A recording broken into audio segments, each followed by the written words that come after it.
Bonjour à tous et bienvenue pour une nouvelle vidéo Marprod. Alors aujourd'hui, revue de commande sur un Dreadnought White Scar. Et donc je l'ai ramené dans sa petite boîte avant de faire le colis pour l'envoyer.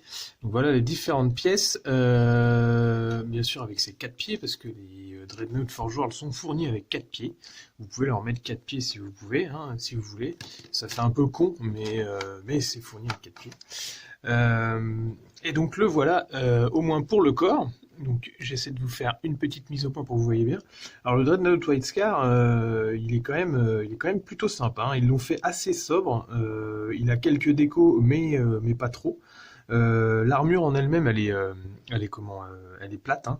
Ils n'ont pas fait de fioritures dessus et tout ça. À part ces espèces de petits câbles là, ils ont une espèce de filet bloqué dans des petits, comme si c'était un tuyau en fait qui est un peu partout, et ça je crois que dans le contemptor de base il n'y est pas. Mais sinon, voilà, après c'est juste des décos à droite à gauche. Par exemple, la genouillère ici, il y a le petit éclair, mais pas l'autre. Ici, il y a quelques fioritures avec les plaques qu'on voit là et puis qui forment un éclair. Mais sinon, le reste de l'armure est plat.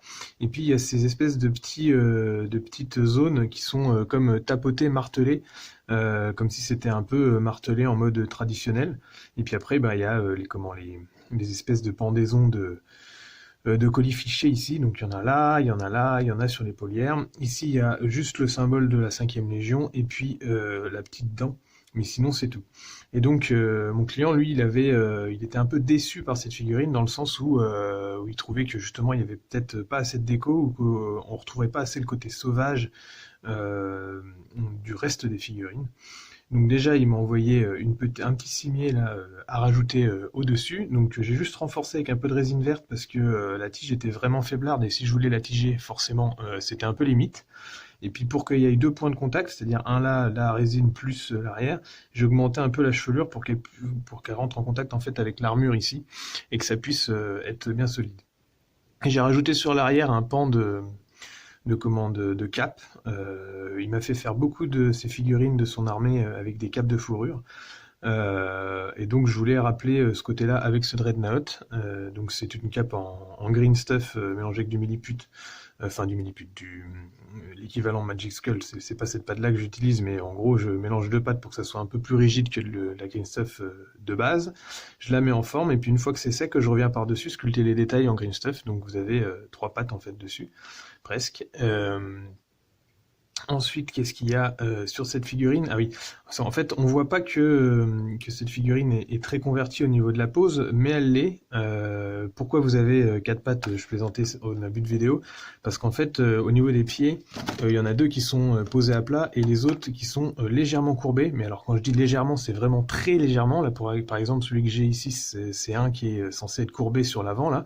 Donc on voit un peu que l'avant est relevé, mais c'est quand même vraiment minime. Donc si on veut positionner les figurines dans une position un peu plus dynamique, et ben en fait il convient de les recouper. Donc celui-là on voit que je l'ai recoupé complètement pour vraiment refaire une position beaucoup plus relevée. J'ai refait bien sûr le patin en dessous, toujours avec mon mélange fétiche là. Mais surtout, en fait, on voit pas trop. J'ai retourné les jambières. Normalement, les jambières, la partie la plus ouverte, donc c'est celle qui est à l'arrière ici, elle est sur l'avant. Et je me suis dit c'était pas très grave de les retourner, ça se verrait pas, je veux dire, parce que au niveau de l'architecture de la jambière, il y a une différence, mais moi je voulais les retourner parce que en fait, alors si je l'assemble entièrement, là j'ai fait cette position là pour le bras en mode bras relevé vers l'arrière et puis griffe bien ouverte comme s'il allait filer une baffe. Et ici, ce truc-là comme s'il était en train de tirer et d'avancer en même temps puis qu'il allait foutre une baffe. Et au niveau des décos, on a donc cette déco-là qui est très dure, on va dire. On voit que c'est une déco industrielle, on va dire, dans ce sens-là. Donc il y a la déco le symbole de la 5e Légion des White Scars, et puis ici les symboles plus traditionnels. Et je voulais une opposition avec ça. Et si je laissais ces deux jambières-là dans le même sens, eh ben on aurait eu les décos traditionnels du même côté. Et j'aime pas trop ces côtés symétrie, moi j'aime bien avoir une sorte de croix. Donc là on a les décos industriels qui font ça et ça. et puis les décos traditionnels qui font ça et ça. Et je trouve que ça fonctionne mieux au niveau de la composition, et donc je devais retourner ces jambières. Donc en fait, j'ai découpé tout au niveau des genoux et tout pour repositionner les jambes, et puis après j'ai retourné les jambières, et donc forcément retravaillé la jonction pied-jambe, chose qu'on ne voit pas forcément trop au niveau de la position de base.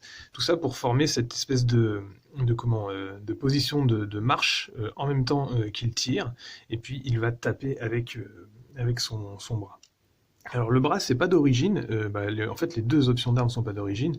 Le canon Gatling, là, je sais pas trop d'où il vient, mais en tout cas il fait pas partie, je crois, du kit de base White Scar, et celui-là, il ne fait pas partie non plus du kit de base White Scar, et il vient du Dreadnought Blood Angel. Pareil, ici j'ai modifié au niveau des connexions des griffes. Normalement il a un point qui peut s'ouvrir au niveau de mes doigts, je mime, qui peut s'ouvrir au maximum comme ça. Et moi, je voulais qu'il s'ouvre vraiment comme ça, comme s'il allait donner une grosse mandale. Et pour ça, j'avais besoin de changer les connexions.